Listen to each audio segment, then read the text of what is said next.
करुणाकरं तं श्रीरामचन्द्रं शरणं प्रपद्ये। कर्पूरगौरं करुणावतारं संसारसारं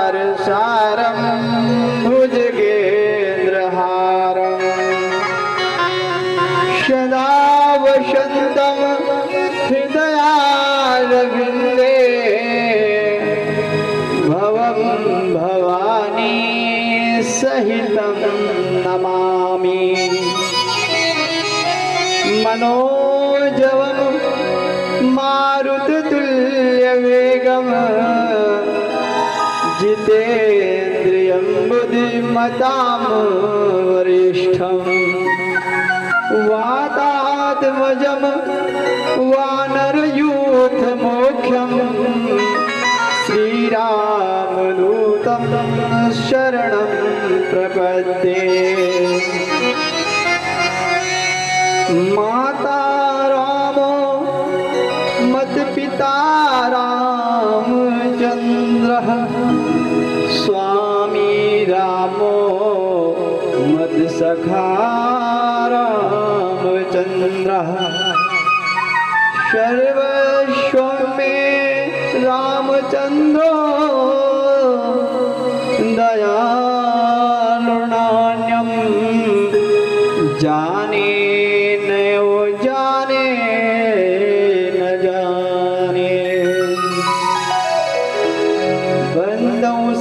तुलसी के चरण जिनकी जग काज कलि समुद्र बूढ़त लख्यो प्रगट्यो सात जहां। सिया राम मैं सब जग जानी करहु प्रणाम जुवर जुग पानी।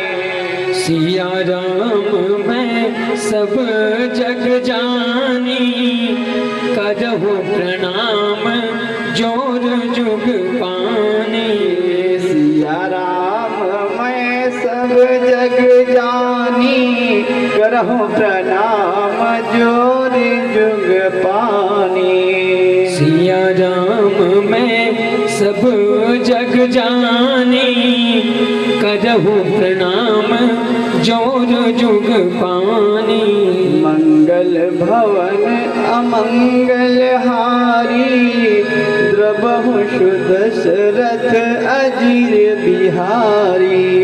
मंगल भवन अमंगल हारी द्रबहु सुदशरथ अजीर बिहारी।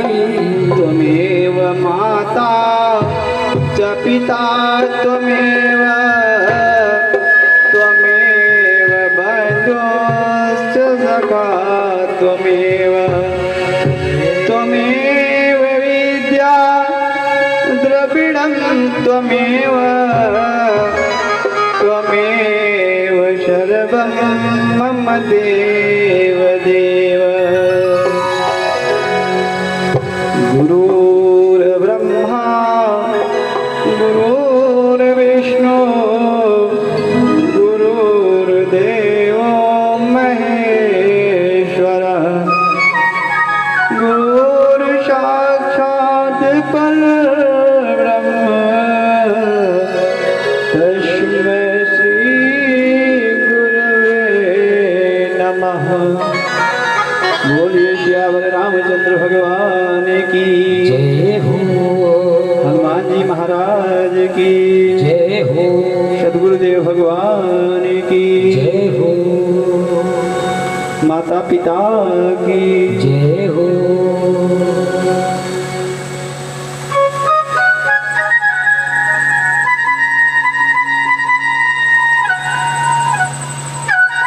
प्यारे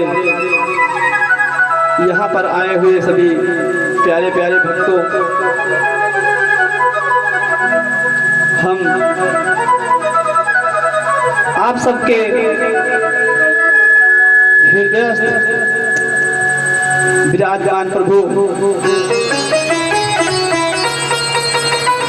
की वंदना करते हैं।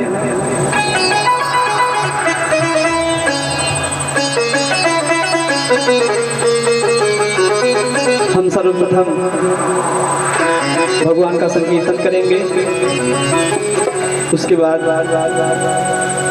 कथा में प्रवेश करेंगे। तो आप सब मिलकर एक बार हरि नाम संकीर्तन, सब लोग तालियां बजाते हुए भगवान का संकीर्तन करेंगे। हम राम जी के राम जी हमारे हैं, हम राम जी के राम जी हमारे हैं, हम राम जी के राम जी हमारे हैं, राम जी के राम जी हमारे, हम राम जी के राम जी हमारे हैं, हम राम जी के राम जी हमारे हैं, हम राम जी के राम जी हमारे हैं, हम राम जी के राम जी हमारे हैं, हम राम जी के राम जी हमारे हैं।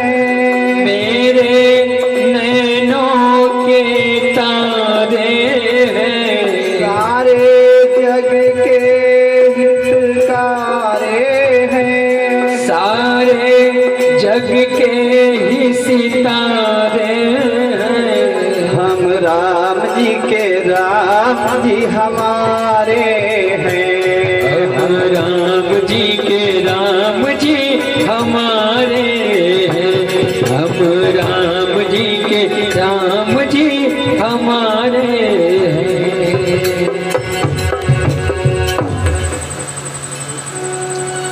तो एक बार हम हनुमान जी महाराज का जयकारा करेंगे, उसके बाद कथा में प्रवेश करेंगे। तो बोलिए हनुमान जी महाराज की।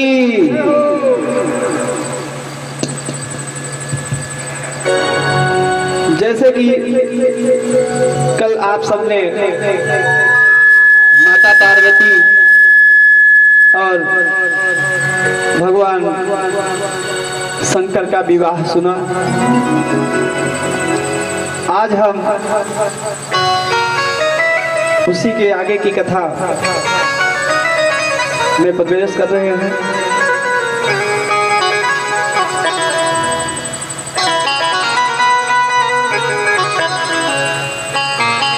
एक बार भगवान शंकर कैलाश के ऊपर बैठे हुए थे कि वहां पर माता पार्वती का आगमन हुआ और माता जी आई, भगवान को प्रणाम किया और भगवान शंकर से कहती हैं कि हे प्रभु, मेरे मन में कुछ प्रश्न है, कुछ संशय है। यदि आप मुझसे प्रसन्न हैं तो मैं उस प्रश्न को आपसे करूं। विश्वनाथ ममनाथ पुरारी, त्रिभुवन महिमा विदित तुम्हारी। माता उमा कह रही है कि हे प्रभु, आप पूरे विश्व के नाथ हैं, नाथों के नाथ हैं, और तुम्हारी महिमा पूरे संसार में विद्यमान है।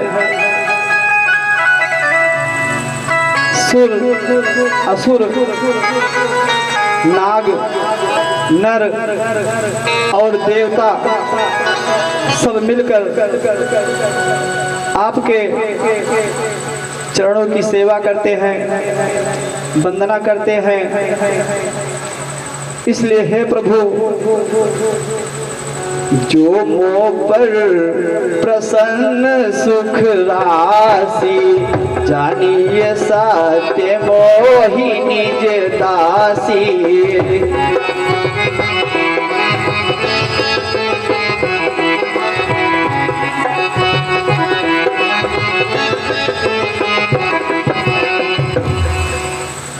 कह रही है कि हे प्रभु,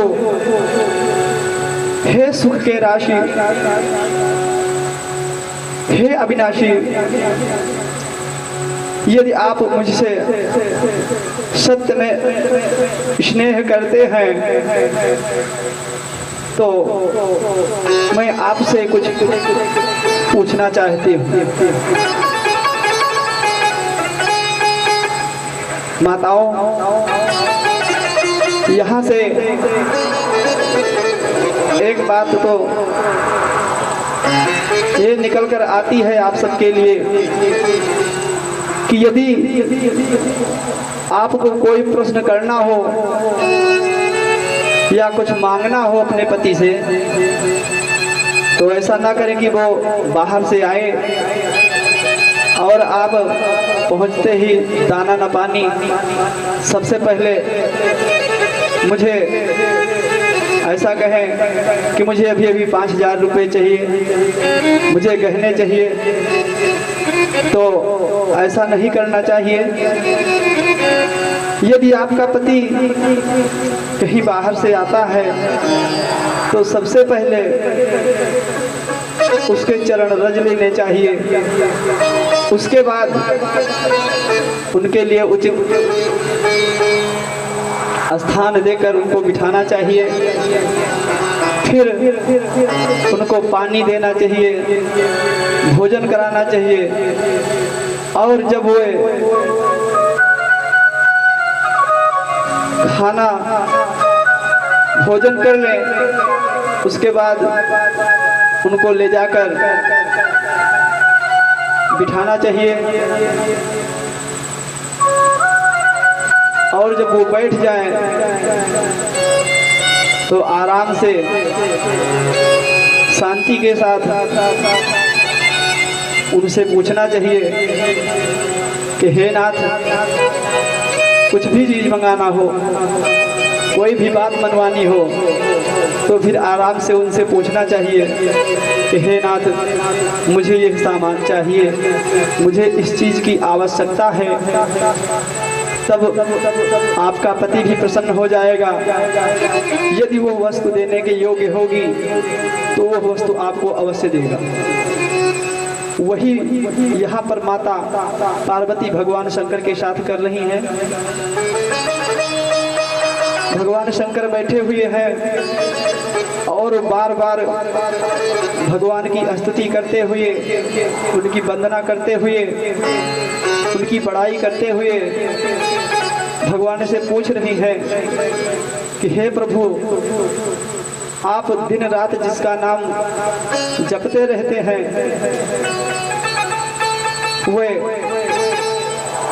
वही अयोध्या के राजपुत्र हैं या फिर निर्गुण और अगोचर कोई और राम है। फिर कहती है, अजहू कछु संसौ मन मोरे, और करहु कृपा बिनवहु कर जोरे।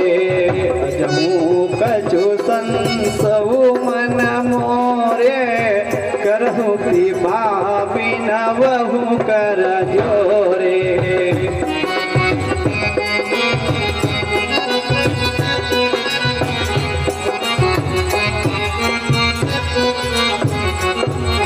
प्रभु तब मोहि बहु भांति प्रबोधा नाथ सो समुझ करहु जनि क्रोधा।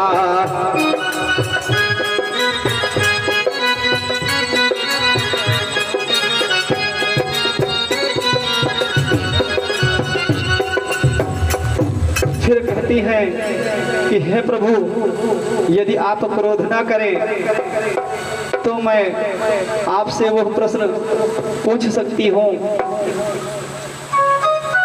और जब भगवान शंकर ने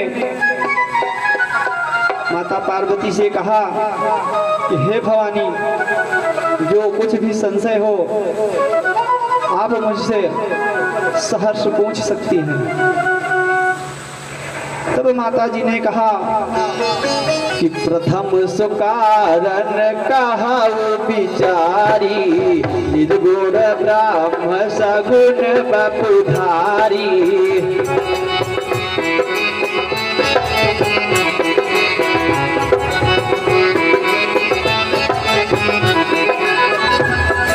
कहती हैं कि हे प्रभु सर्वप्रथम आप सबके विचार करिए बतलाइए कि निर्गुण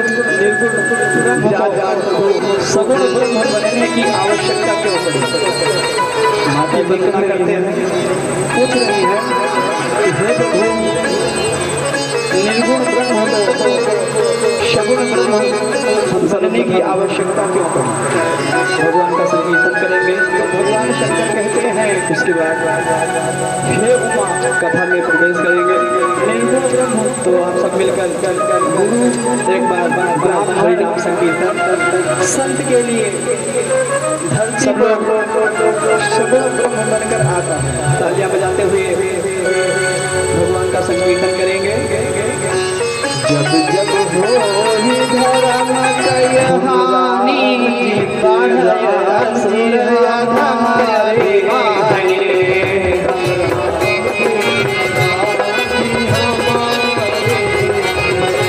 हम राम के राम हमारे धर्म की हानि बढ़या असुर अधम अभिमानी। हम राम के हमारे हम राम जी के राम जी हमारे हरि हरि राम जी के राम जी हमारे हम राम जी के राम जी हमारे।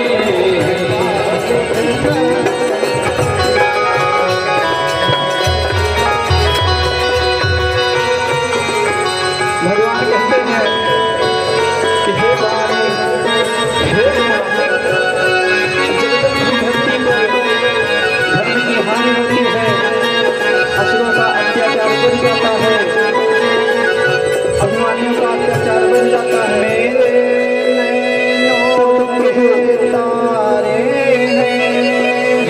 नैनों के तारे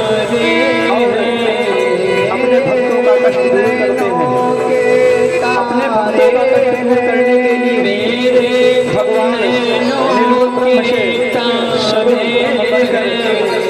धरती पर आता है।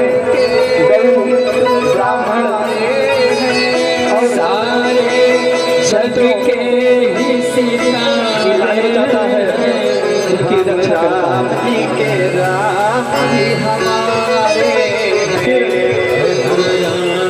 राम जी हमारे राम जी हमारे।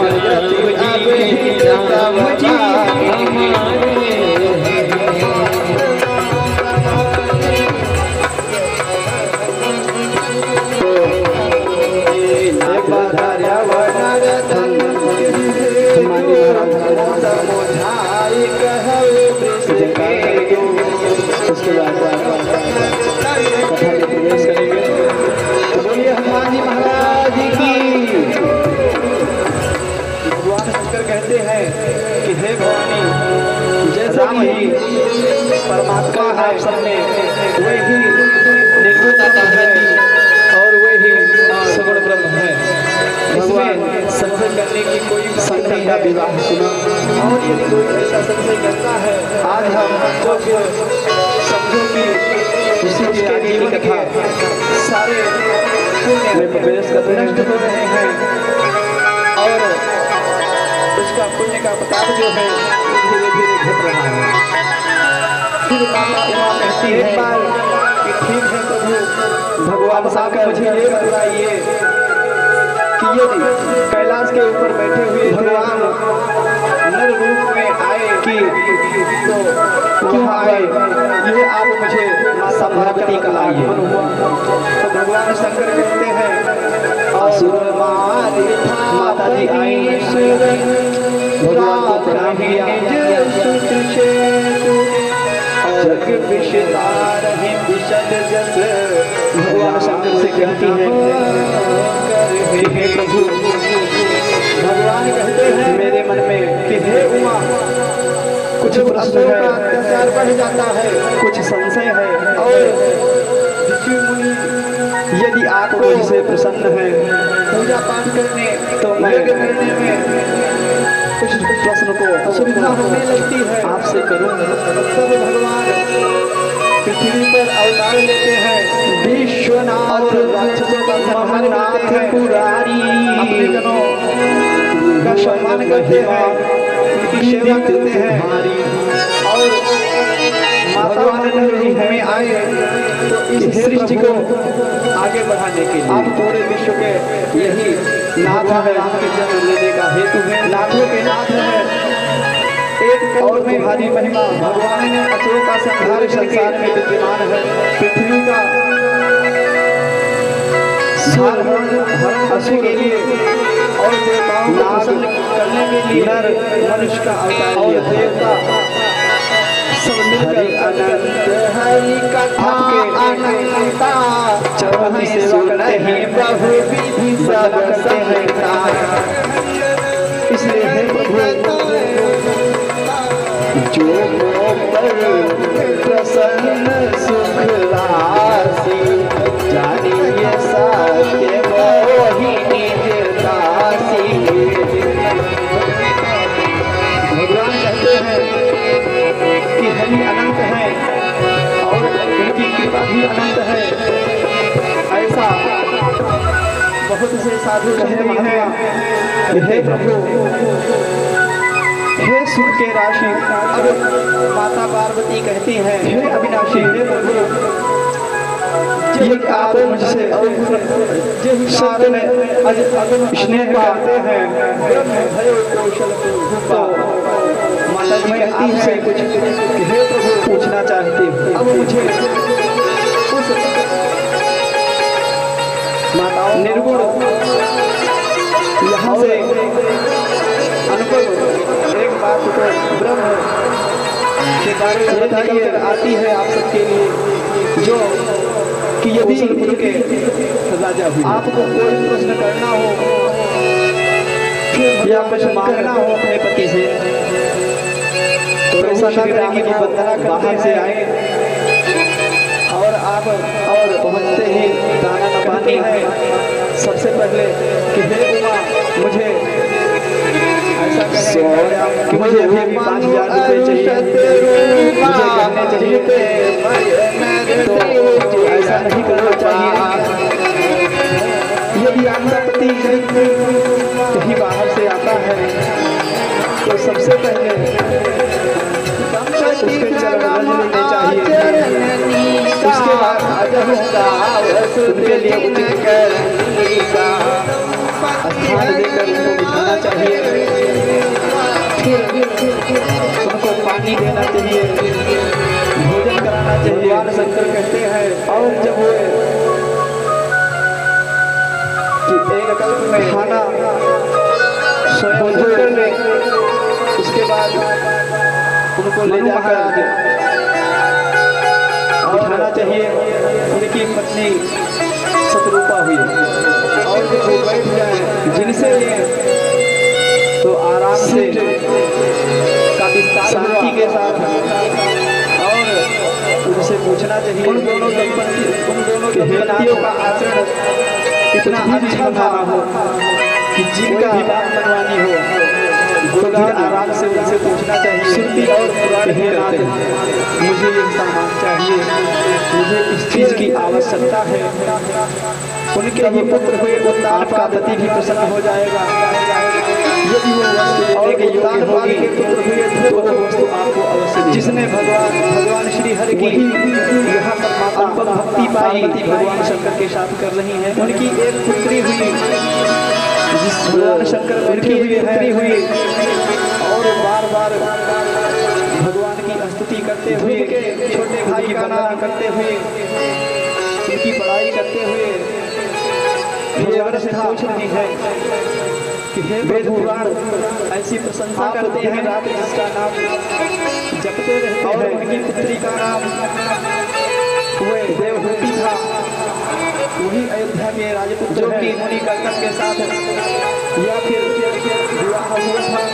निर्गुण और अगोचर कोई और नाम है। आदिदेव प्रभु दीन दयाला कहती है जय कपिल कृपाला संसो मन मोरे अवरहु कृपा बिनवहु कर जोरे। प्रभु दीन दयाला जय कपिल कृपाला बिनवहु कर जोरे।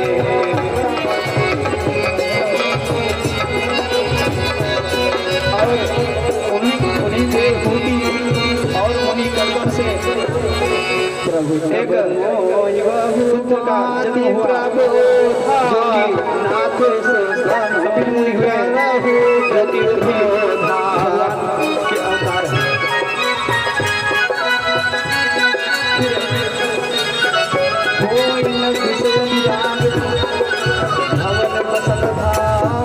उठती है कि हे प्रभु बहुत दुख, यदि आप क्रोध न करें तो मैं आपसे वो प्रश्न पूछ सकती हूँ। तो एक बार महाराज मनु ने सोचा शंकर ने कि हमारा चौथा पद्धति से कहा कि हे भगवान और जो कुछ भी संसार में जिंदगी तो ऐसे ही निकल गई, आप मुझसे सहर्ष पूछ सकती हैं। अब हम माता जी ने कहा भगवान को पाने के लिए कोई प्रयत्न करते हैं तो सारा भी उसी में आगे चला जाएगा। वैसे भी मनुष्य का जीवन जो है वो केवल भगवान को प्राप्त करने के लिए मिला है। हम यहाँ कहती है कि हे प्रभु आए हैं सर्वप्रथम आप भगवान ने हमें विचार करिए बतलाइए मनुष्य का रूप दिया निर्गुण तो केवल सगुण का भजन करने की आवश्यकता क्यों पड़ी। यहाँ पर दूसरे का माता जी के हड़प करने के लिए नहीं रही है। आजकल तो यही चल रहा है निर्गुण क्या पाए दूसरे का रख ले, सगुण ब्रह्म बनने की आवश्यकता क्यों पड़ी। तो केवल उनका गुणगान करने के लिए तो भगवान शंकर कहते हैं करते हुए हे उमा भगवान का भजन करते हुए निर्गुण ब्रह्म उनके चरणों की सेवा करें, नाम जप करें। संत के लिए में तो केवल धरती पर बाबा तुलसी कहते हैं सगुण ब्रह्म बनकर कलयुग केवल नाम आधारा सुमिर सुमिर नर उतर है पारा। जब जब हो ही कलयुग में तो कहानी ये मनुष्य कुछ भी ना करे, भगवान को प्राप्त करने का कोई भी उपाय ना करे, पूजा जप कुछ भी न करे, लेकिन यदि वो भगवान का नाम जपते हैं राम की कहानी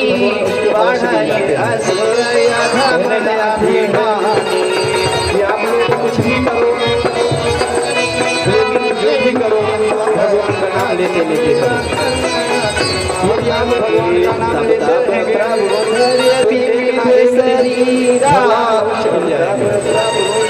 तो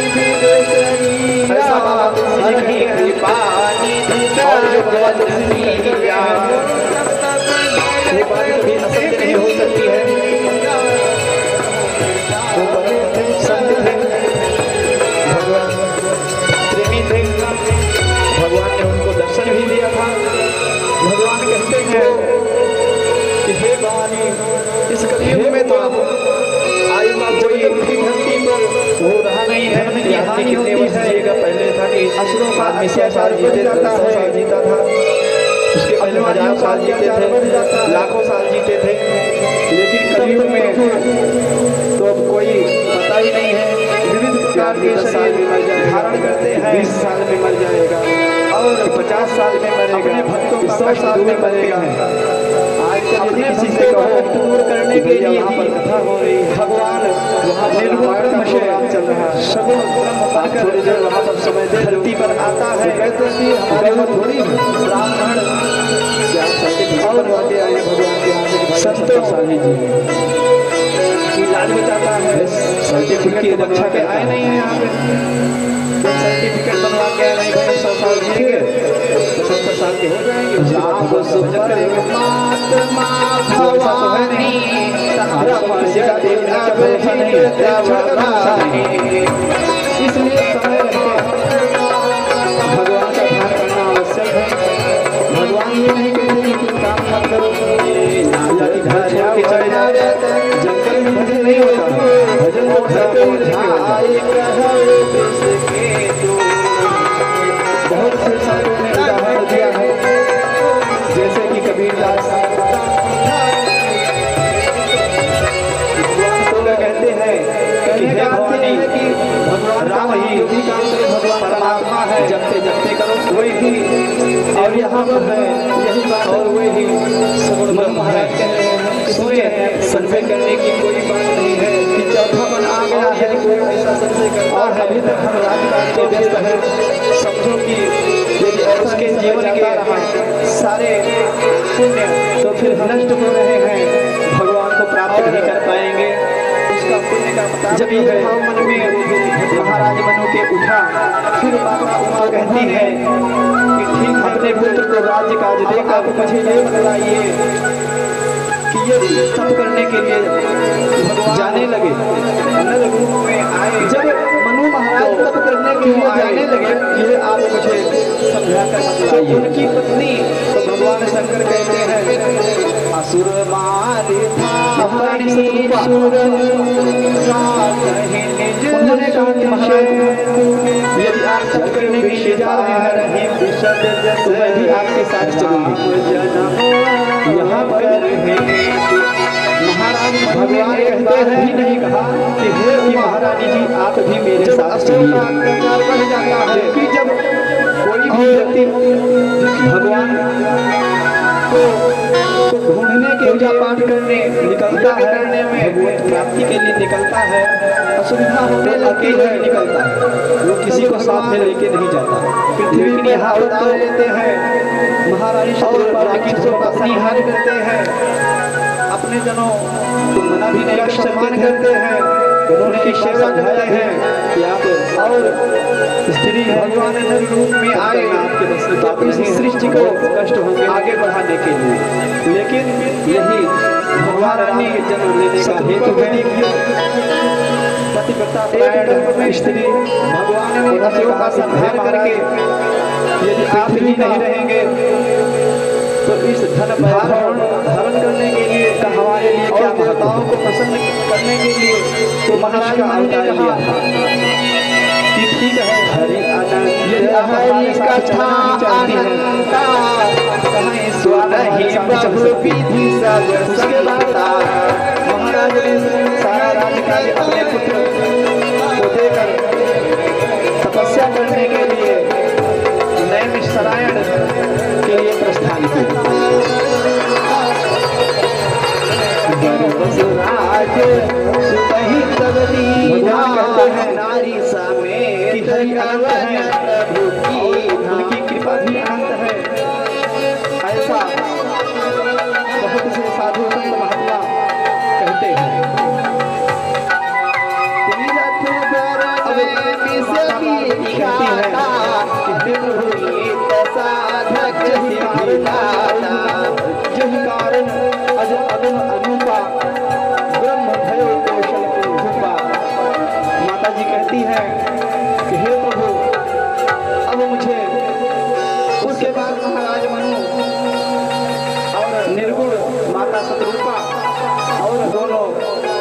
नैमिषारण्य के लिए निकले के बारे में बताइए। सही कहा जो वशिष्ठ के राजा समाजा चलिए शंकर मनुराजा प्रभु श्री राम की वंदना करते हैं। सो वही धीरा और ज्ञान भगत जन हरे शरीरा कि हे उमा।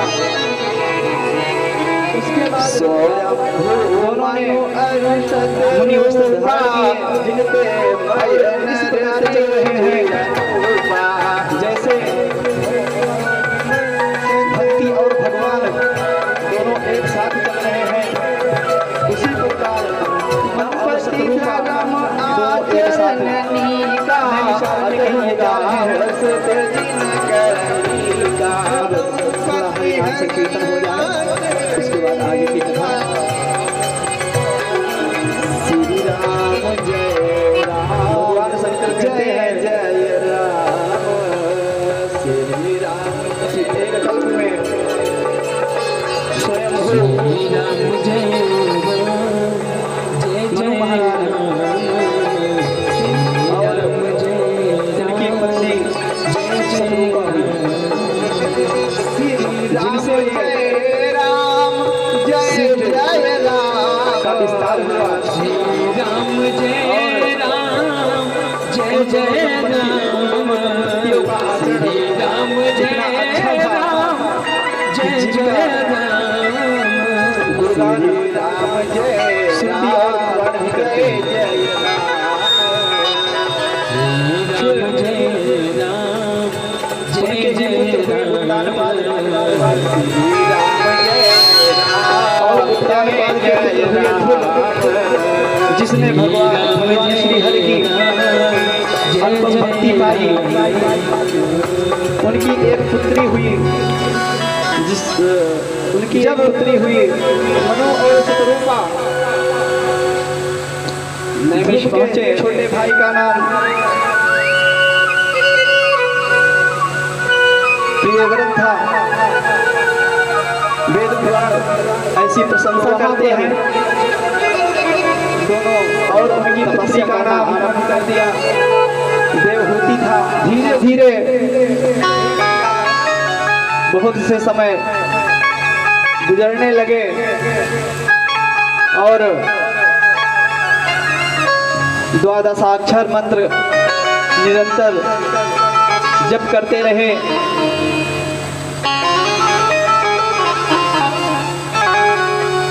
जब करते करते तब करते करते भगवान का दर्शन नहीं हुआ तो उन्होंने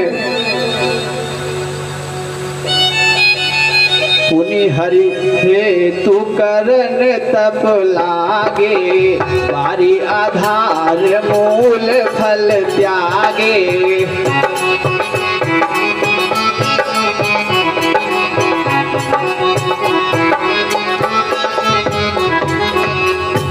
पहले तो फल फूल खा भी लेते थे, लेकिन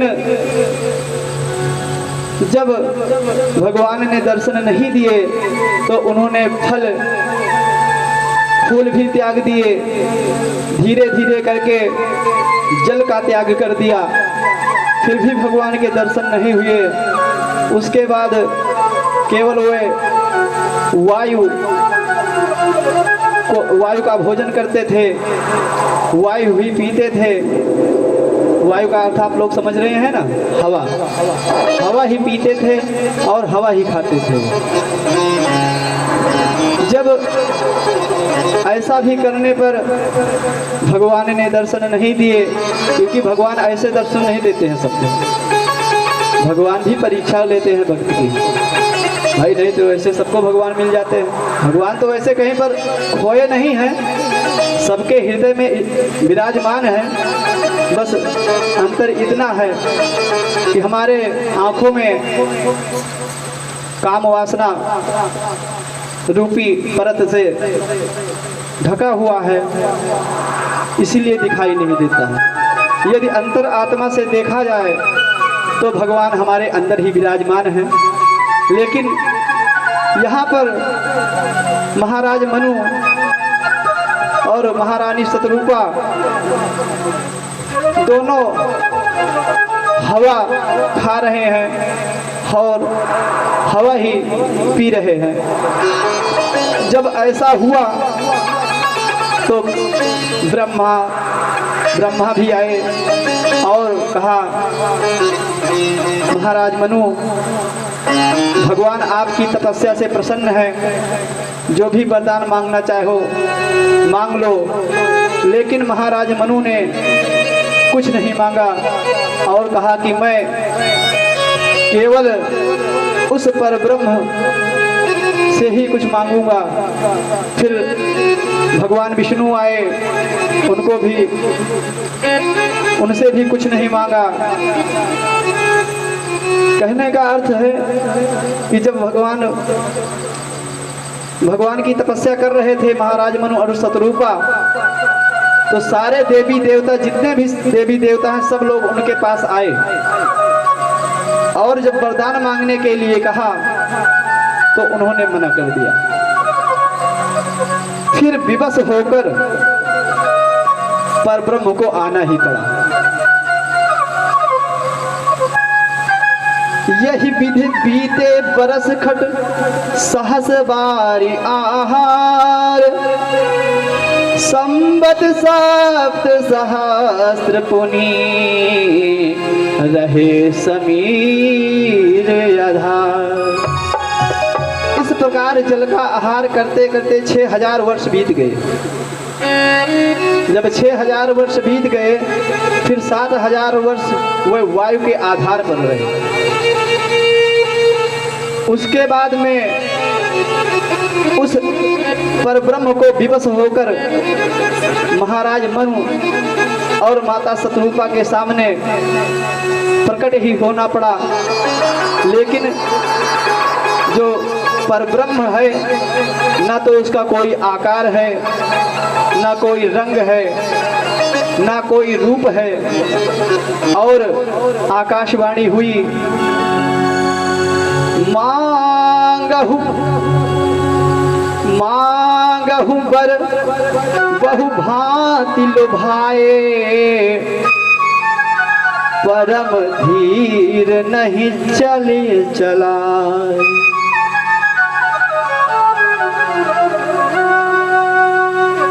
अस्थि मात्र होई रहे शरीरा, तदपि मनाग मन ही नहीं पीरा।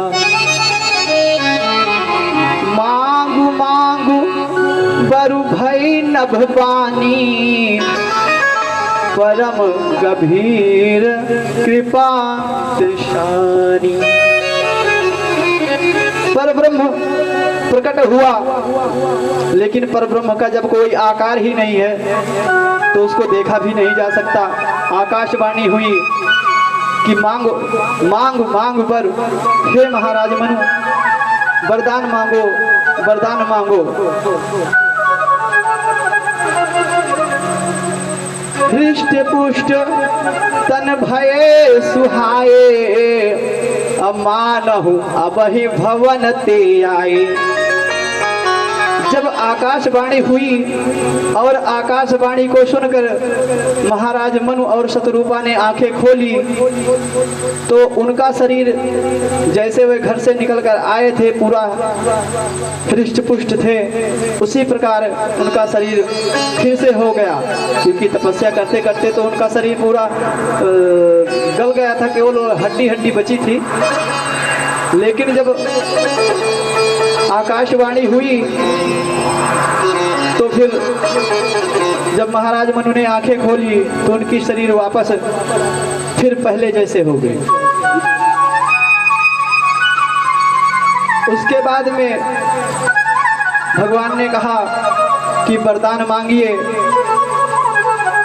तो महाराज मनु क्या कहते हैं, जो अनाथ हित हम पर नेहु, तो प्रसन्न होई यह वर देहु। जो स्वरूप महाराज मनु कह रहे हैं कि हे दीनदयाल, यदि आप सचमुच मुझसे प्रसन्न हैं तो आप मेरे सामने आइए। तो आकाशवाणी हुई कि मेरा तो ना कोई आकार है, ना कोई रंग है और ना ही कोई रूप है। फिर मैं यदि आपके सामने आ भी गया तो मुझे पहचान नहीं सकते हो। तो महाराज मनु ने कहा कि यदि आप मुझसे प्रसन्न हैं, यदि वरदान देना ही चाहते हैं तो आपको मेरे सामने आना ही पड़ेगा। अब महाराज मनु अपने हट पे अड़ गए।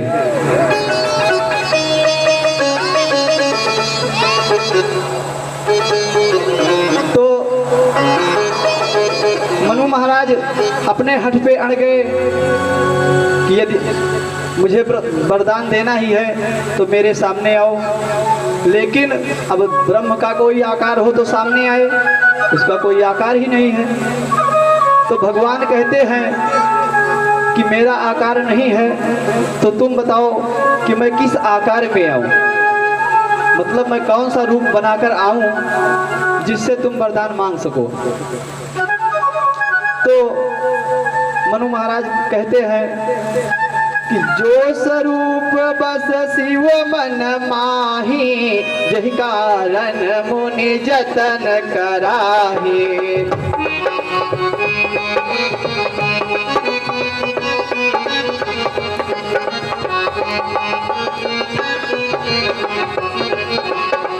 जो भुसुंडी मन मानस हंसा, सगुण गुण जेहि निगम प्रशंसा।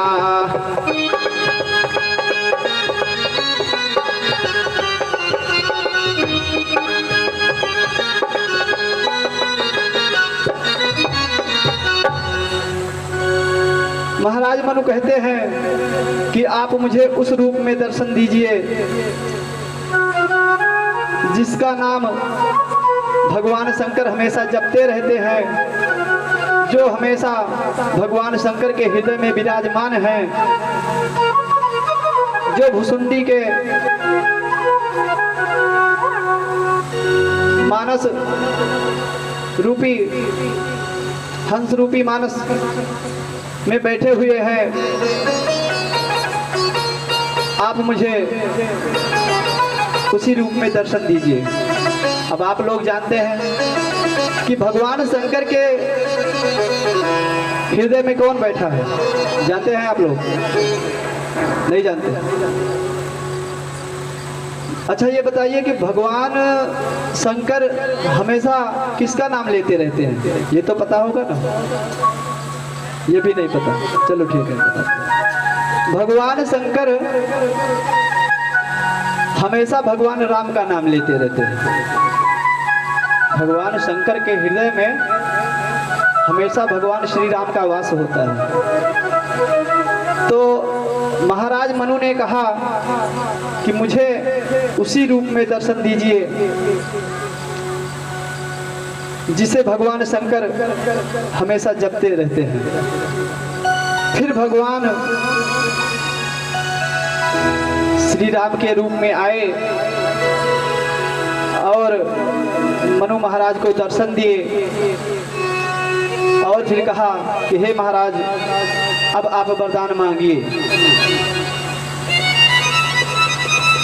फिर महाराज मनु ने कहा कि हे प्रभु, सो तुम जानहु अंतर्यामी, पूर्वहु मोर मनोरथ स्वामी। सो तुम जानहु अंतर्यामी, पूर्वहु मोर मनोरथ स्वामी। दानि शिरोमणि कृपानिधि, नाथ कहो सती भाव। वो कह रहे हैं कि हे प्रभु, आप तो अंतर्यामी हैं, सब कुछ जानते हैं और जानकर भी अनजान बन रहे हैं, तो हे दान शिरोमणि, हे कृपा निधि, हे अनाथों के नाथ, चाहो तुम्हें। अब यहाँ पर महाराज मनु इतना कहते हैं जैसे कि चाहो तुम्हें। अब जैसे ही महाराज मनु ने कहा चाहो तुम्हें, अब भगवान तो वहाँ पर चौंक गए। मतलब भगवान को ऐसा लगा कि महाराज मनु मुझे ही मांगने वाले हैं। माताओं से निवेदन है कि आप लोग बातें ज़्यादा कर रही हैं, तो आप लोग बातें ना करके भगवान की कथा में आई हैं। वैसे तो घर पे समय ही समय रहता है, पूरा दिन तो अभी तो कोई काम है नहीं, तो बात घर पे कर लीजिएगा। यहाँ पर कथा सुनने आए हैं तो कथा ही सुनिए। तो जब भगवान से कहा कि चाहूँ तुम्हें, तब जैसे ही कहा कि चाहूँ तुम्हें, तो भगवान चौंक गए। उनको लगा कि शायद मनु महाराज मुझे ही मांगने वाले हैं। फिर आगे जब कहा कि समान सुत, जब कहा कि समान सुत, तो भगवान को वहाँ पे थोड़ा धीरे धारण हुआ। दान शिरोमणि कृपा निधि, नाथ कहूँ सती भाव, चाहूँ तुम्हें समान सुत, प्रभु शन कवन दुराव। महाराज मनु कहते हैं कि मैं आपके समान ही पुत्र चाहता हूँ। आप लोग समझ रहे हैं ना कथा को? कथा समझ में आ रही है ना? क्या बता रहे हैं? महाराज मनु भगवान से कहते हैं कि मुझे आप जैसा ही पुत्र चाहिए। अब भगवान वहां पर संकोच में पड़ गए कि भाई हमारे जैसा कौन है। अब भगवान जब ढूंढने के लिए निकले तो भगवान जैसा भला कोई हो सकता है? भगवान तो भगवान है, उसके जैसा तो कोई है नहीं। फिर भगवान ने सोचा कि हमारे जैसा तो है नहीं कोई, तो फिर कहा कि चलो ठीक है, हमारे जैसा तो कोई नहीं है, और जब हमारे जैसा कोई नहीं है तो हम ही आपका पुत्र बनकर आएंगे। फिर माता शतरूपा से कहा कि मांगिए, आप मुझसे वरदान मांगिए। तो यहाँ पर माता शतरूपा ने कहा कि हे प्रभु, क्या आप मुझे अलग समझते हैं? तो कहा नहीं माते, मुझसे भूल हो गई। तो भगवान ने कहा कि ठीक है माते, आप मुझसे वरदान मांगिए। तो महारानी शतरूपा ने कहा कि जो वरदान आपने हमारे पति देव को दिया है, मैं चाहती हूँ कि यदि वो पिता बनने का, आपके पिता बनने का सौभाग्य प्राप्त करेंगे तो मैं आपकी माता बनना चाहती हूँ। तो भगवान ने कहा कि ठीक है, तथास्तु तथास्तु तथास्तु। भगवान ने महारानी शतरूपा और महाराज मनु को वरदान दिया कि मैं ही आपका पुत्र बनकर आऊंगा। उसके बाद में कहा कि इस काल में तो संभव नहीं है, लेकिन त्रेता युग में आप दोनों सूर्यवंश में अयोध्या में महाराज मनु को कहा कि आप अयोध्या में अवतरित होंगे, और माता जी को कहा कि आप इनकी धर्म पत्नी बनेंगी, और फिर मैं त्रेता युग में आपके यहाँ अवतार लूँगा, और कहा कि अब आप इंद्रलोक में जाकर वहां पर अपने शुभ कर्मों के फल का भोग, शुभ कर्मों के फल वहां पर भोगो, और जब त्रेता युग आएगा तो हम आपके यहाँ जन्म लेंगे। अब थोड़ा हरि नाम संकीर्तन हो जाए। बोलिए सियावर रामचंद्र भगवान की, बोलिए हनुमान जी महाराज की,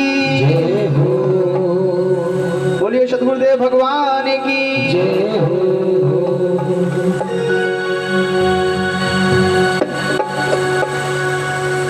क्या वो स्वभाव पहला सरकार अब नहीं है, क्या वो स्वभाव पहला सरकार अब नहीं है, दिनों के वास्ते क्या, दिनों के वास्ते क्या दरकार अब नहीं है, दिनों के वास्ते क्या दरकार अब नहीं है, क्या वो स्वभाव पहला दरकार अब नहीं है, क्या वो स्वभाव पहला दरकार अब नहीं है, क्या वो सबास पहले दरकार अब नहीं है, क्या सबास पहले, क्या वो स्वभाव पहला दरकार अब नहीं है, क्या वो स्वभाव पहला सरकार अब नहीं है, अब स्वभाव पहला। कोई भी साधु महात्मा यज्ञ तप जप नहीं कर पाते थे और देवताओं को मेघनाथ ने पराजित कर दिया था। रावण ने सबको बंदी बना लिया था। जब धरती पर पाप इतना बढ़ गया कि चारों ओर केवल अपराध ही अपराध होने लगे, तो उस समय माता धरती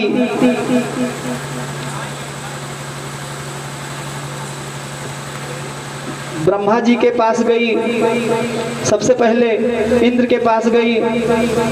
जब इंद्र से कहा कि हे इंद्रदेव,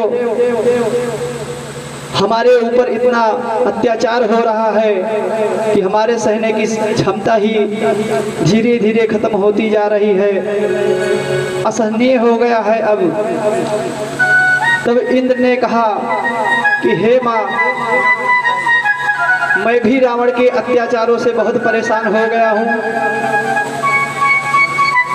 और इंद्र कहते हैं कि हे मैया, यदि हमारे बस में होता तो अब तक मैं रावण का संहार कब का कर चुका होता, और इसका उपाय मेरे पास नहीं है।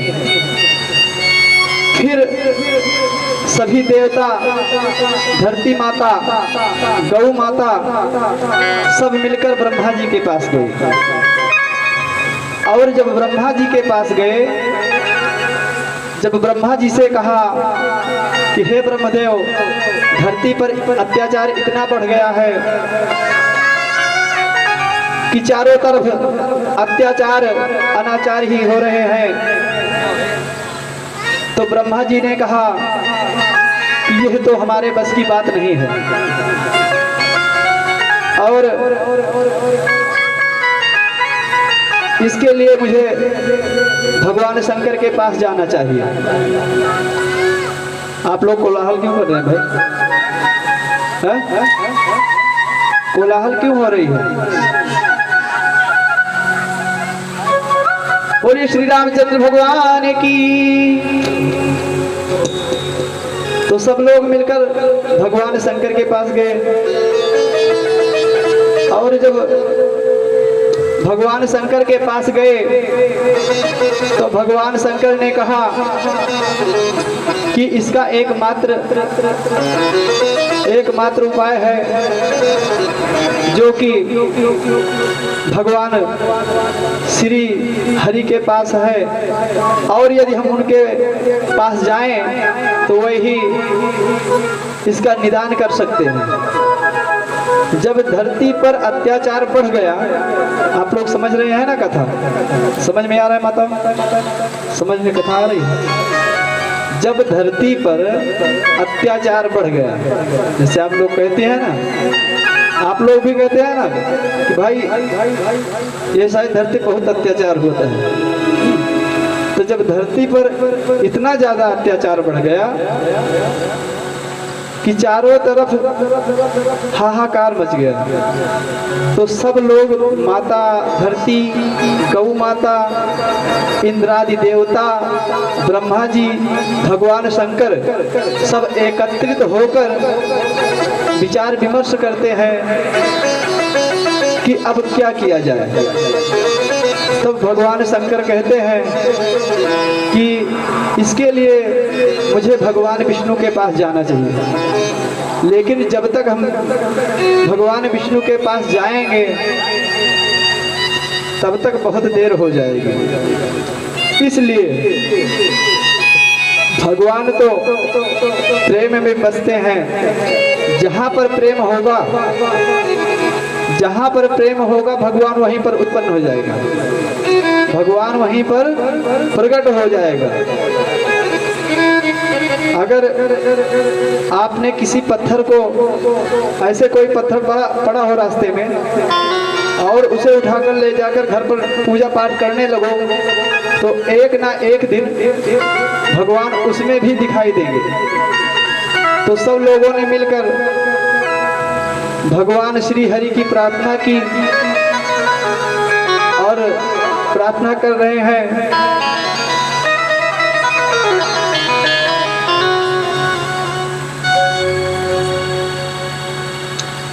जय जय सुरनायक जन सुखदायक प्रणत बाल भगवंता। जय सुर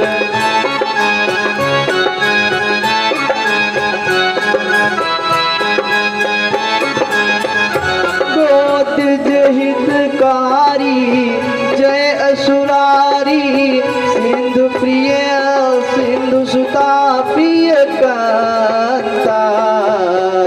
पालन शूर धरनी अद्भुत करनी मर्म न जाने कोई। ओ सहज कृपाला दीन दयाला करहु अनुग्रह सोई।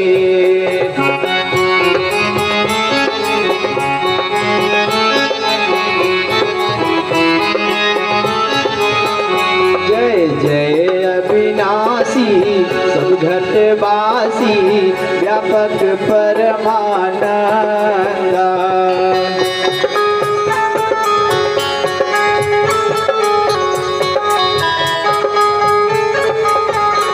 अभिगत गोतीतम चरित पुनीतम माया रहित मुकुंदा।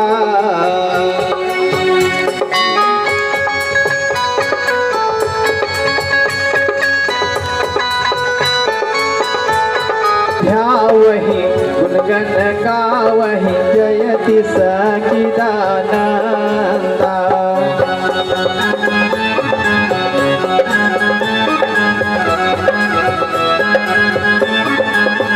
सारद श्रुति शेषा ऋषय अशेषा या कहूँ को नहीं जाना।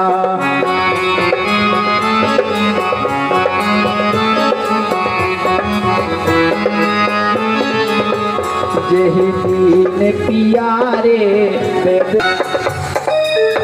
सभी देवता लोग मिलकर भगवान से प्रार्थना करते हैं कि हे भगवान, यदि अब आप दर्शन नहीं देंगे, अगर इस कष्ट का कोई निवारण नहीं करेंगे, तो अब हम लोगों को प्राण त्यागने के अलावा कोई दूसरा मार्ग नहीं है।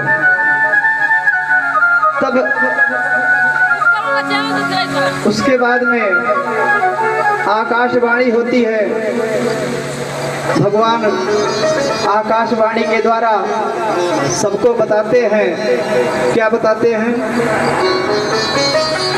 जनि डर पहु मुनि सिद्धि सुरेशा,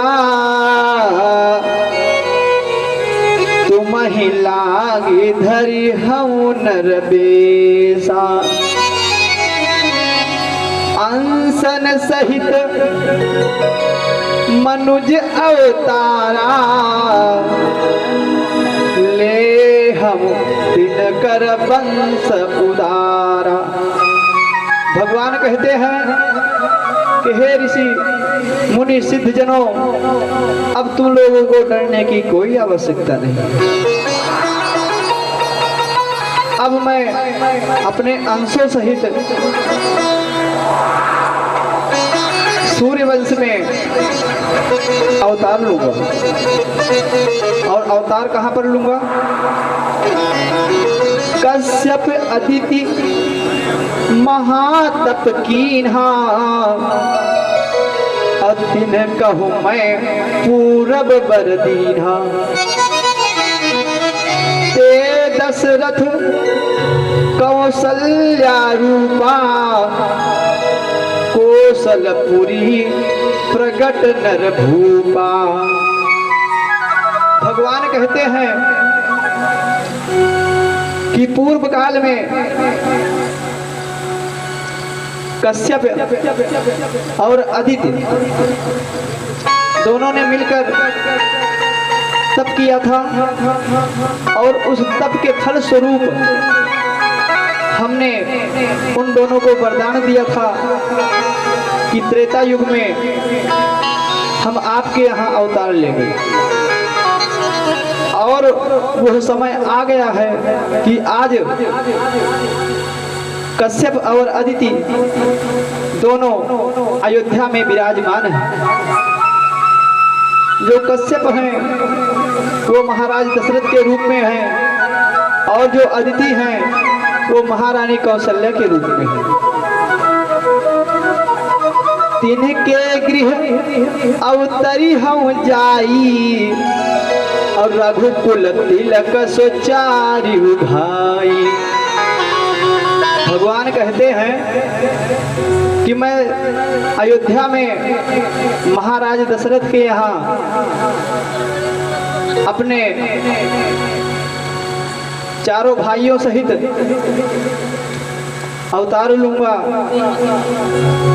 और अवतार लेने के बाद हरि हम सकल भूम गरुआई, निर्भय हो दिया समुदाय।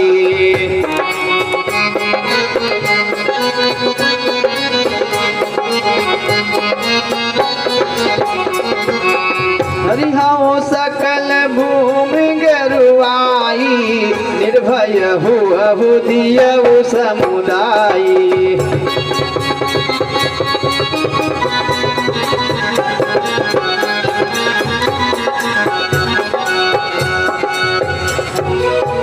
भगवान ने कहा कि अब आप लोग निर्भय होकर अपने अपने धाम को जाओ, और मैं अयोध्या में अपने अंशों सहित अवतार लेने जा रहा हूँ।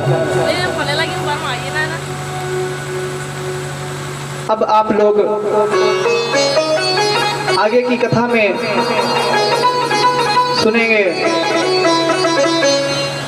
अवधपुरी रघुकुल मनि राऊ, वेद विदित तेहि दशरथ नाऊ।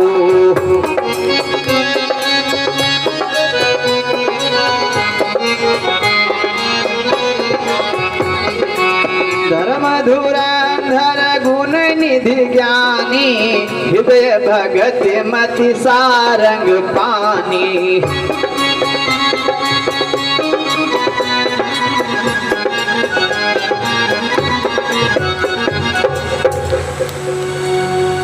अयोध्या में रघुकुल भूषण महाराज दशरथ, जो कि जिनका नाम पूरे अखंड भारत में विद्यमान है, जो कि गुणों के खान हैं और भगवत प्रेमी भी है। आप लोग जानते हैं सारंग पाणी कौन थे?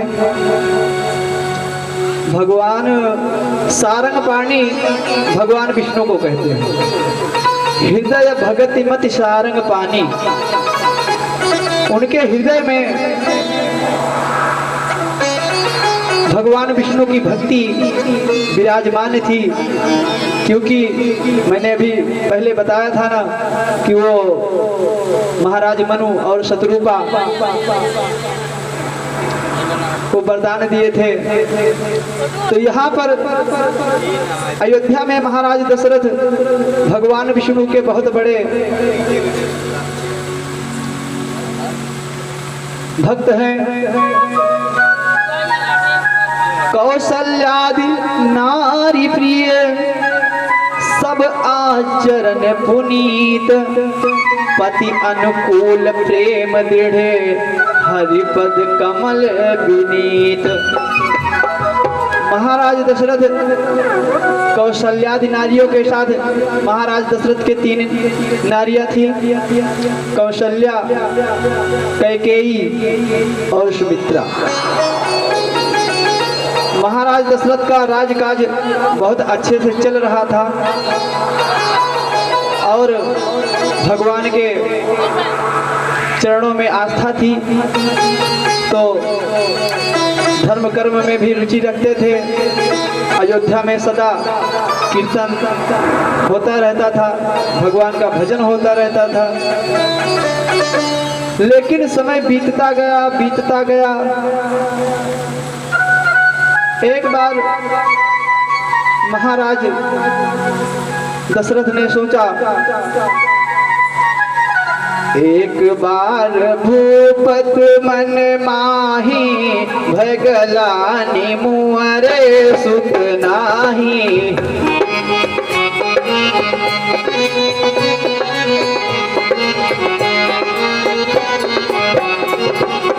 गुरु बेहा गयव तुरत महिपाला, चरण लागे कर विनय विशाला।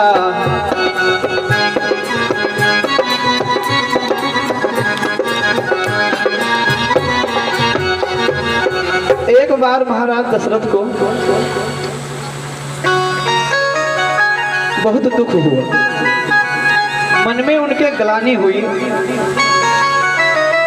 उन्होंने सोचा कि 3पन तो बीत गया और 4थापन आ गया,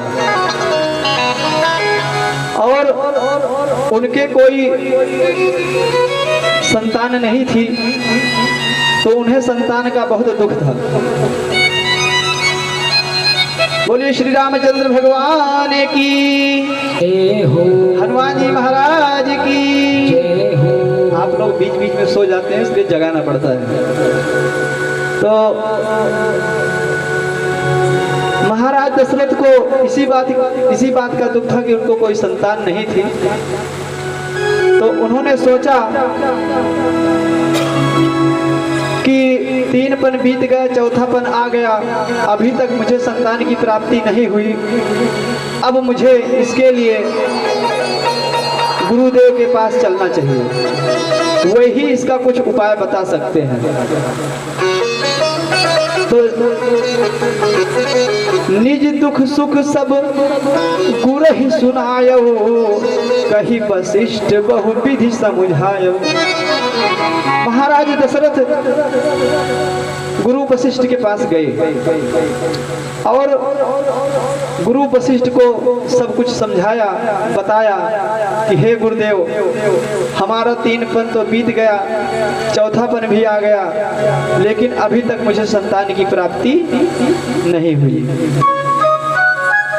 अब यहाँ पर एक विचार करने योग्य बात यह है, आप लोग ध्यान दीजिए, यहाँ पर एक विचार करने योग्य बात यह है कि महाराज दशरथ गुरु वशिष्ठ के पास गए तो क्यों गए?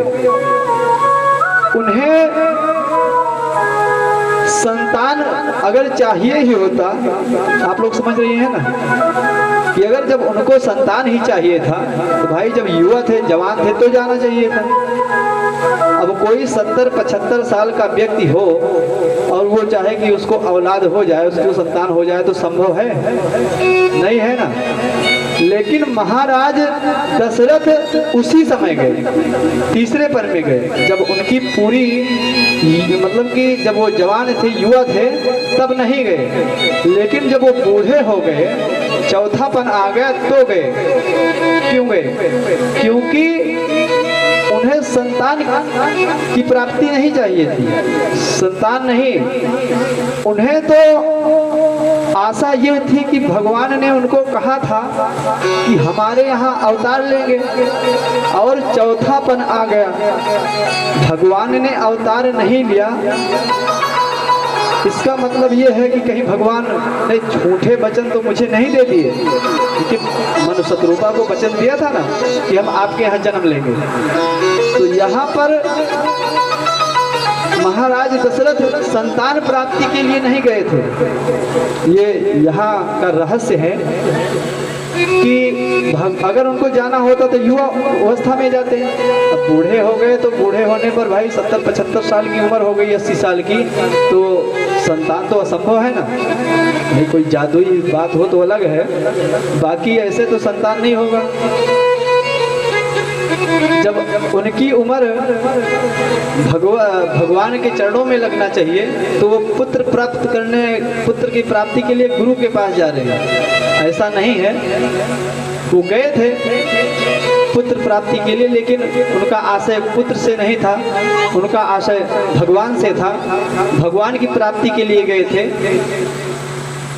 और जब गए तो वहाँ पर वशिष्ठ महाराज को सब समझाया, बताया।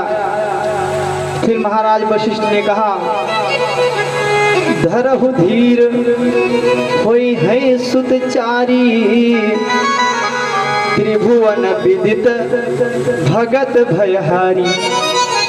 कहते हैं कि हे महाराज, आप निश्चित रहें, आपको एक नहीं 4 सुत होंगे। ऐसा मुनि वशिष्ठ जी कह रहे हैं। पहले तो उन्होंने महाराज वशिष्ठ ने कहा कि हे राजन, अब इस उम्र में आप संतान चाहते हैं, इसका क्या अर्थ है? तो महाराज ने कहा, महाराज दशरथ ने कहा कि हे गुरुदेव, मुझे ऐसा लगता है कि आगे का मेरा वंश बढ़ने वाला नहीं है, यहीं से मेरा वंश खत्म हो जाएगा और सूर्य वंश यहीं से समाप्त हो जाएगा।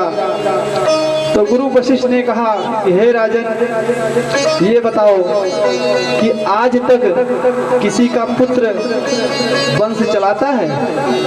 जैसे आजकल है तो ज़्यादातर माताएं कहती हैं, वैसे तो पिता वर्ग बहुत कम कहते हैं, लेकिन माताएं ऐसा ज़्यादा कहती हैं कि भाई संतान तो होने ही चाहिए। अरे भाई, संतान नहीं हुआ तो क्या होगा? संतान हुआ तो भी अच्छा है, भगवान की देन है, ठीक है, लेकिन संतान नहीं हुआ तो इसमें कौन सा पहाड़ गिर गया? भाई संतान किसका वंश चलाता है? आदमी कहता है कि भाई आगे का वंश चलेगा अपना, लेकिन वंश कौन चलाता है? अगर मान लो कि संतान हो ही गई, पुत्र हो गया, कहीं चोर निकल गया, डाकू निकल गया, अब जाके तिहाड़ जेल में बंद हो गया, ले जाके पुलिस वालों ने बंद कर दिया। तो बताओ कितना बड़ा नाम रोशन करेगा, कितना बड़ा वंश चलाएगा। अब आजीवन कारावास हो गया तो फिर तो समझो कि वंश वहीं से खत्म हो जाएगा। तो जब वंश खत्म होना ही होगा तो हो ही जाएगा। और यदि वंश चलना रहेगा तो आदमी का वंश अपने कर्म पर चलता है। अब जैसे कि महाराज ध्रुव हुए थे, एक बहुत बड़े भक्त हुए थे, सब जानते भी हैं कि महाराज ध्रुव जो थे उनका नाम कौन चला रहा है? उनके पुत्र थोड़ी चला रहे हैं। उनके पुत्र का कौन नाम लेता है? उनका नाम खुद से चल रहा है। और नाम कब चलता है? जब कोई भगवान से जुड़ जाता है। जब भगवान से जुड़ जाएगा और भगवत प्राप्ति हो जाएगी तो उसी का वंश चलता है, उसी का नाम चलता है। बाकी तो आज जैसे कोई मर गया, जैसे मान लो कोई मर गया तो उसके घर वाले 10-15 दिन, महीने, 6 महीने याद करेंगे। और जो उससे ज्यादा निकट होती है, जैसे कोई मर गया, उसकी पत्नी होती है, सबसे ज्यादा निकट पति के पत्नी होती है, पत्नी के निकट पति होता है। तो ज्यादा से ज्यादा वो साल, 2 साल, 6 साल, 10 साल याद रखेगी, इससे ज्यादा नहीं, वो भी भूल जाएगी। तो गांव वाले कितने दिन याद रखते हैं पता है? जब तक उन्हें 13वीं का भोजन नहीं मिल जाता। 13वीं का भोजन मिल गया उसके बाद गांव वाले भूल जाएंगे। फिर धीरे धीरे करके घर वाले भूल जाएंगे, फिर बच्चे भूल जाएंगे, फिर धीरे धीरे करके पत्नी भी भूल जाएगी। जब बच्चे बड़े हो जाएंगे तो धीरे धीरे करके वो भी भूल जाएंगे। तो ऐसा नहीं है, किसी की संतान किसी का नाम रोशन नहीं करती है, किसी का वंश नहीं चलाती है। अपने कर्म पर अपना नाम रोशन करना चाहिए। तो कहने का अर्थ यह है कि महाराज वशिष्ठ कह रहे हैं कि महाराज किसी का पुत्र, किसी की संतान, किसी का वंश नहीं चलाता है, लेकिन फिर भी आप धीरज धरिए, आपको 1 नहीं 4 संतान की प्राप्ति होगी। लेकिन उसके लिए एक काम करना होगा, कोई दूसरा मार्ग नहीं है। तब उसके बाद में आकाशवाणी होती है। भगवान आकाशवाणी के द्वारा सबको बताते हैं। क्या बताते हैं? जनि डर कहु मुनि सिद्धि सुरेशा, तुम ही लागी धरि हऊँ नर बेसा। अंसन सहित मनुज अवतारा, ले हम दिनकर वंश उदारा। भगवान कहते हैं कि हे ऋषि मुनि सिद्ध जनों, अब तुम लोगों को डरने की कोई आवश्यकता नहीं। अब मैं अपने अंशों सहित सूर्यवंश में अवतार लूंगा। और अवतार कहां पर लूंगा? कश्यप अदिति महातप कीन्हा, अतिन कहूँ मैं पूरब बर दीन्हा। ते दशरथ कौशल्या रूपा, कौशलपुरी प्रगट नर भूपा। भगवान कहते हैं कि पूर्व काल में कश्यप और अदिति दोनों ने मिलकर तप किया था, और उस तप के फल स्वरूप हमने उन दोनों को वरदान दिया था कि त्रेता युग में हम आपके यहाँ अवतार लेंगे। और वह समय आ गया है कि आज कश्यप और अदिति दोनों अयोध्या में विराजमान हैं। जो कश्यप हैं वो महाराज दशरथ के रूप में हैं और जो अदिति हैं वो महारानी कौशल्या के रूप में हैं। तिनके गृह अवतरी हम जाई और रघुकुल तिलक सोचारी भाई। भगवान कहते हैं कि मैं अयोध्या में महाराज दशरथ के यहाँ अपने चारों भाइयों सहित अवतार लूंगा और अवतार लेने के बाद हरि हम सकल भूम करुआई निर्भय हो दिया समुदाय।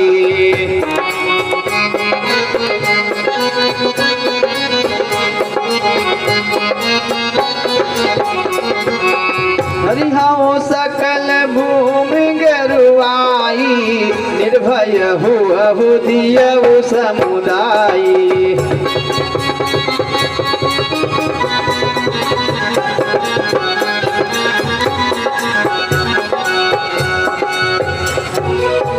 भगवान ने कहा कि अब आप लोग निर्भय होकर अपने अपने धाम को जाओ और मैं अयोध्या में अपने अंशों सहित अवतार लेने जा रहा हूँ। अब आप लोग आगे की कथा में सुनेंगे। अवधपुरी रघुकुल मनि राऊ वेद विदित तेहि दशरथ नाऊ।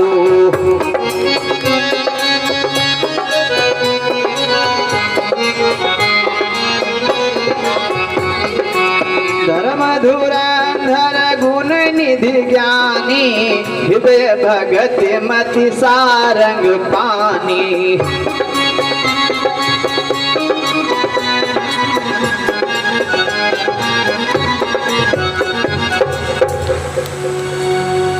अयोध्या में रघुकुल भूषण महाराज दशरथ जो कि जिनका नाम पूरे अखंड भारत में विद्यमान है, जो कि गुणों के खान हैं और भगवत प्रेमी भी है। आप लोग जानते हैं सारंग पाणी कौन थे?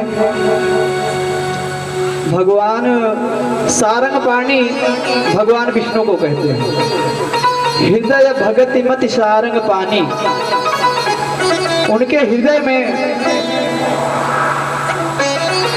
भगवान विष्णु की भक्ति विराजमान थी, क्योंकि मैंने अभी पहले बताया था ना कि वो महाराज मनु और शत्रुपा को वरदान दिए थे।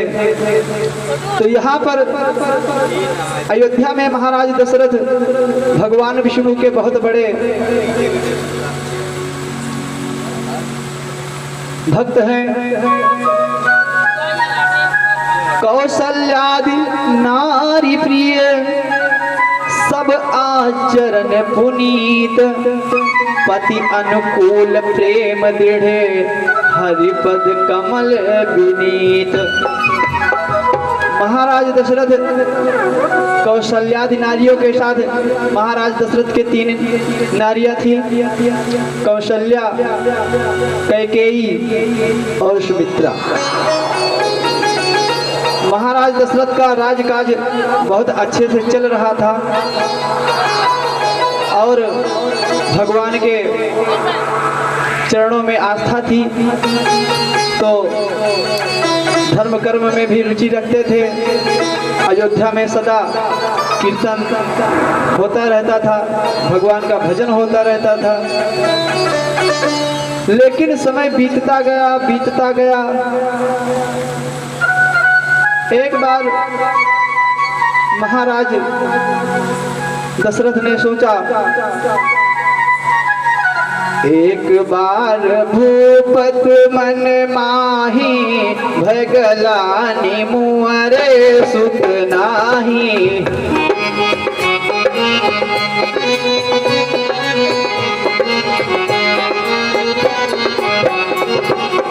गुरु बेहा गयव तुरत महिपाला, चरण लागे कर विनय विशाला।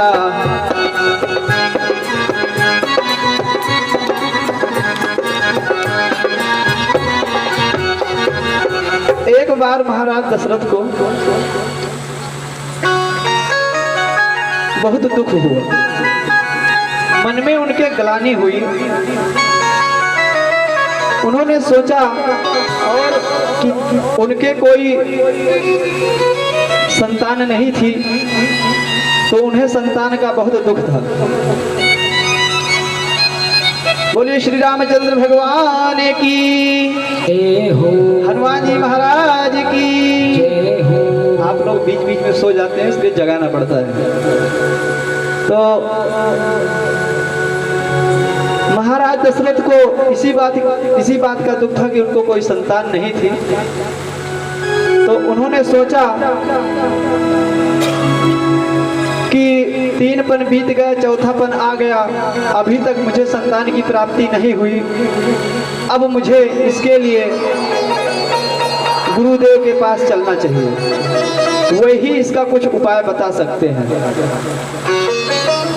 तो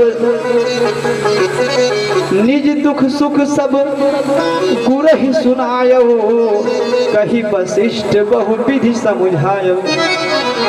महाराज दशरथ गुरु वशिष्ठ के पास गए और गुरु वशिष्ठ को सब कुछ समझाया, बताया कि हे गुरुदेव, हमारा 3 पन तो बीत गया, चौथा पन भी आ गया, लेकिन अभी तक मुझे संतान की प्राप्ति नहीं हुई।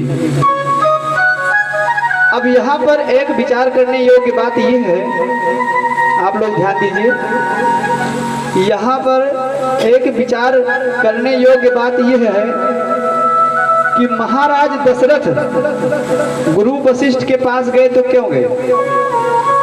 उन्हें संतान अगर चाहिए ही होता, आप लोग समझ रही हैं ना, कि अगर जब उनको संतान ही चाहिए था तो भाई जब युवा थे, जवान थे, तो जाना चाहिए था। अब कोई 70-75 साल का व्यक्ति हो और वो चाहे कि उसको औलाद हो जाए, उसको संतान हो जाए, तो संभव है? नहीं है ना। लेकिन महाराज दशरथ उसी समय गए, तीसरे पन में गए, जब उनकी पूरी मतलब कि जब वो जवान थे, युवा थे, तब नहीं गए। लेकिन जब वो बूढ़े हो गए, चौथा पन आ गया, तो गए। क्यों गए? क्योंकि उन्हें संतान की प्राप्ति नहीं चाहिए थी, संतान नहीं, उन्हें तो आशा ये थी कि भगवान ने उनको कहा था कि हमारे यहाँ अवतार लेंगे, और चौथा पन आ गया, भगवान ने अवतार नहीं लिया। इसका मतलब ये है कि कहीं भगवान ने झूठे वचन तो मुझे नहीं दे दिए, क्योंकि मनु शत्रुपा को वचन दिया था ना कि हम आपके यहाँ जन्म लेंगे। तो यहाँ पर महाराज दशरथ संतान प्राप्ति के लिए नहीं गए थे। ये यहाँ का रहस्य है कि अगर उनको जाना होता तो युवा अवस्था में जाते हैं। अब बूढ़े हो गए तो बूढ़े होने पर भाई 70-75 साल की उम्र हो गई, 80 साल की, तो संतान तो असंभव है ना। नहीं कोई जादुई बात हो तो अलग है, बाकी ऐसे तो संतान नहीं होगा। जब उनकी उम्र भगवान के चरणों में लगना चाहिए, तो वो पुत्र की प्राप्ति के लिए गुरु के पास जा रहे हैं। ऐसा नहीं है, वो गए थे पुत्र प्राप्ति के लिए, लेकिन उनका आशय पुत्र से नहीं था, उनका आशय भगवान से था, भगवान की प्राप्ति के लिए गए थे। और जब गए तो वहाँ पर वशिष्ठ महाराज को सब समझाया, बताया। फिर महाराज वशिष्ठ ने कहा धरहु धीर होई है सुतचारी, त्रिभुवन विदित भगत भयहारी। कहते हैं कि हे महाराज, आप निश्चित रहें, आपको एक नहीं 4 सुत होंगे। ऐसा मुनि वशिष्ठ जी कह रहे हैं। पहले तो उन्होंने, महाराज वशिष्ठ ने कहा कि हे राजन, अब इस उम्र में आप संतान चाहते हैं, इसका क्या अर्थ है? तो महाराज ने कहा, महाराज दशरथ ने कहा कि हे गुरुदेव, मुझे ऐसा लगता है कि आगे का मेरा वंश बढ़ने वाला नहीं है, यहीं से मेरा वंश खत्म हो जाएगा और सूर्य वंश यहीं से समाप्त हो जाएगा। तो गुरु वशिष्ठ ने कहा कि हे राजन, ये बताओ कि आज तक किसी का पुत्र वंश चलाता है? जैसे आजकल है तो ज़्यादातर माताएं कहती हैं, वैसे तो पिता वर्ग बहुत कम कहते हैं, लेकिन माताएं ऐसा ज़्यादा कहती हैं कि भाई संतान तो होने ही चाहिए। अरे भाई, संतान नहीं हुआ तो क्या होगा? संतान हुआ तो भी अच्छा है, भगवान की देन है, ठीक है, लेकिन संतान नहीं हुआ तो इसमें कौन सा पहाड़ गिर गया?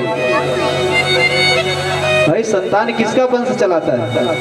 आदमी कहता है कि भाई आगे का वंश चलेगा अपना, लेकिन वंश कौन चलाता है? अगर मान लो कि संतान हो ही गई, पुत्र हो गया, कहीं चोर निकल गया, डाकू निकल गया, अब जाके तिहाड़ जेल में बंद हो गया, ले जाके पुलिस वालों ने बंद कर दिया, तो बताओ कितना बड़ा नाम रोशन करेगा, कितना बड़ा वंश चलाएगा?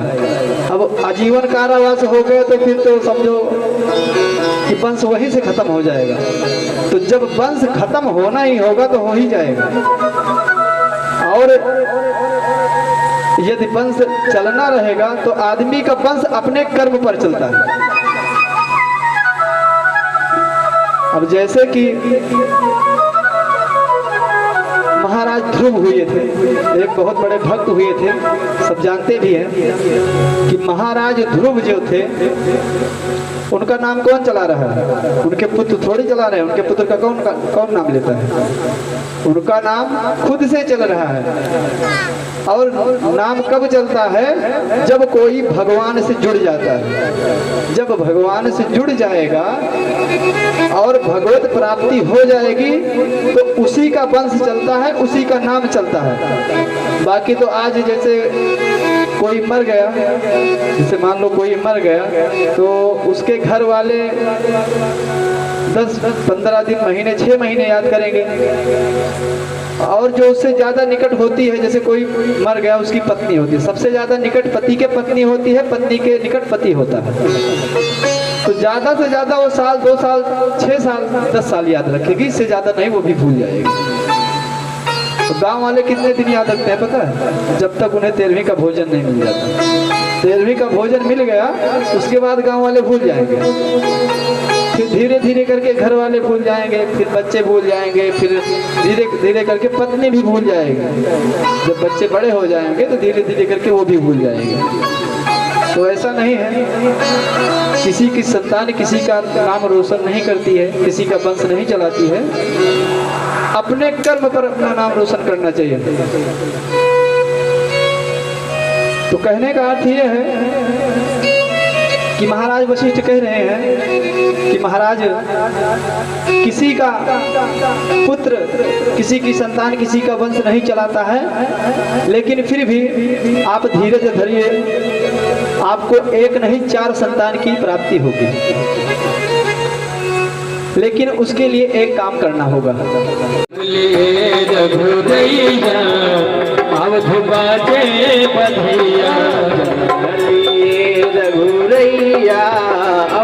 बाजे बधैया, जन्म ले रघुरैया अवध में बाजे बधैया, बाजे बधैया हो बाजे बधैया, बाजे बधैया हो बाजे बधैया।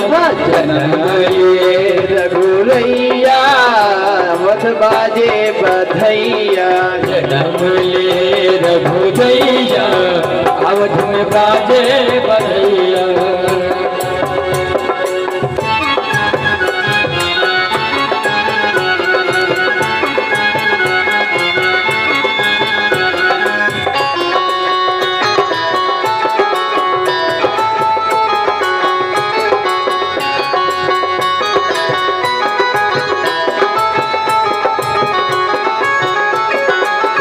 धन्य अवधपुर धन राजा दशरथ।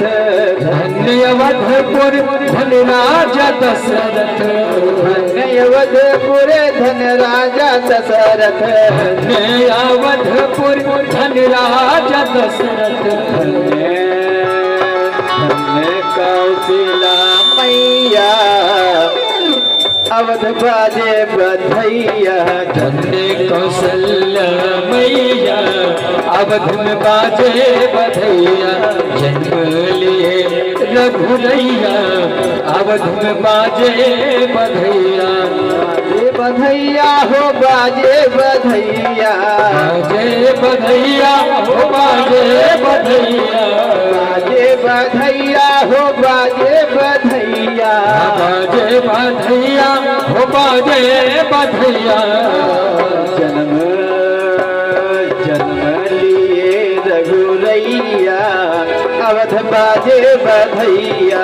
जन्म लिए रघुदैया अवध में बाजे बधैया। जन्म लिए रघुदैया अवध में बाजे बधैया।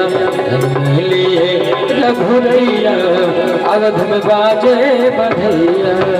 केहू लुटावेला अनधन सोनावा।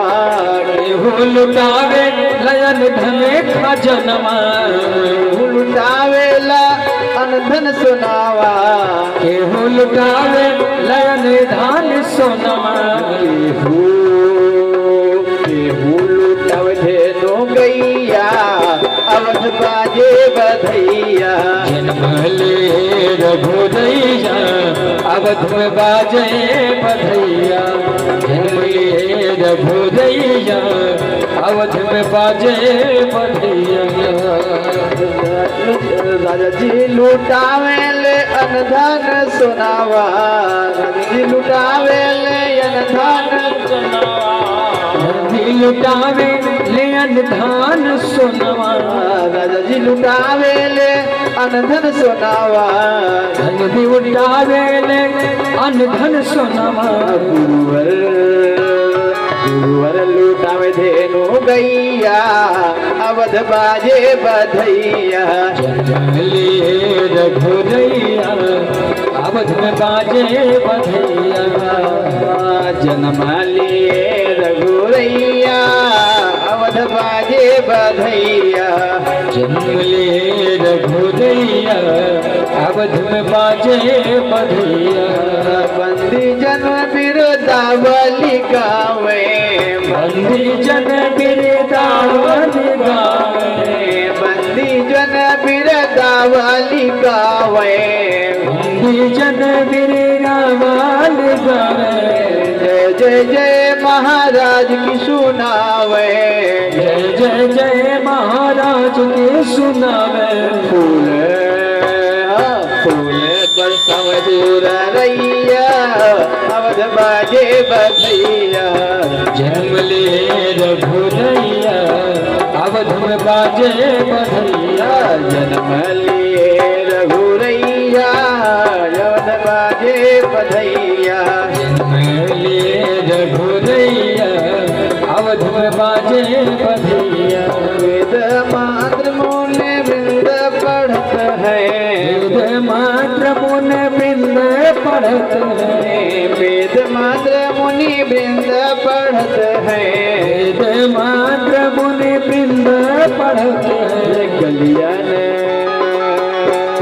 नाचे नाचे लोग लुगैया अवध बाजे बधैया चलिए रघुरैया अवध बाजे बधैया लिए रघुरैया अवध बाजे बधैया चलिए रघुरैया अवध बाजे बधैया लिए रघुरैया अवध बाजे बधैया चलिए रघुरैया अवध में बाजे बधैया अवध में बाजे बधैया अवध में बाजे बधैया अवध बाजे बधैया बोलिए श्याम रामचंद्र भगवान की श्री रामचंद्र भगवान की भैया की भैया की भैया की भैया सीता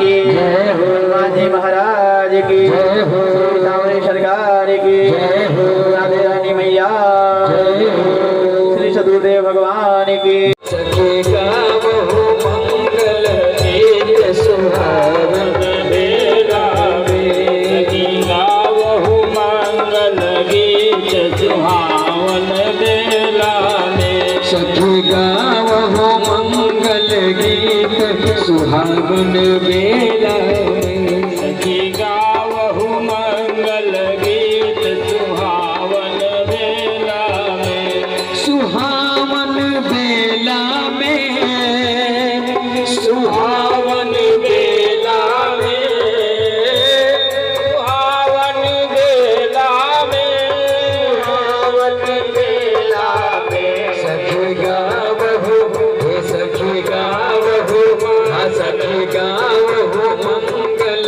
गीत सुहावन बेला में सखी गावहु मंगल गीत सुहावन बेला में राम जी के भैले जन्मवा हो चैत महीनमा राम जी के भैले जन्मवा हो वही चैत महीना राम जी के भैले जन्मवा हो वही चैत महीना राम जी के भैले जन्मवा हो वही चैत महीना राजा दशरथ जी खुशियाँ मनावे दशरथ जी खुशियाँ मनावे राजा दशरथ जी खुशियाँ मनावे राजा दशरथ जी खुशियाँ मनावे माता कौशल्या जी अन्न धन लुटावे माता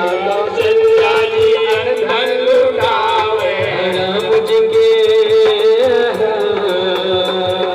राम जी के भैले जन्मवा हो चैत महीना राम जी के भैले जन्मवा हो वही चैत महीना राम जी के भैले जन्मवा हो वही चैत महीना राम जी के भैले जन्मवा हो वही चैत महीना ऋषि मुनि देवता सब फूल बरसावे देवता सब फूल बरसावे ऋषि मुनि देवता सब फूल बरसावे मुनि देवता सब फूल बरसावे नारद जी अपन बीड़ा बजावे नारद जी अपन बीड़ा बजावे नारद मुनि अपन बीड़ा बजावे नारद मुनि अपन बीड़ा बजावे राम जी के चारों के राम जी के चारों भैया के भैले जन्मवा हो चैत महीना चारों भैया के जन्मवा हो वही चैत महीना राम जी के भैले जन्मवा हो वही चैत महीना राम जी के भैले जन्मवा हो वही चैत महीना वही चैत महीना वही चैत महीना वही चैत महीना वही चैत महीना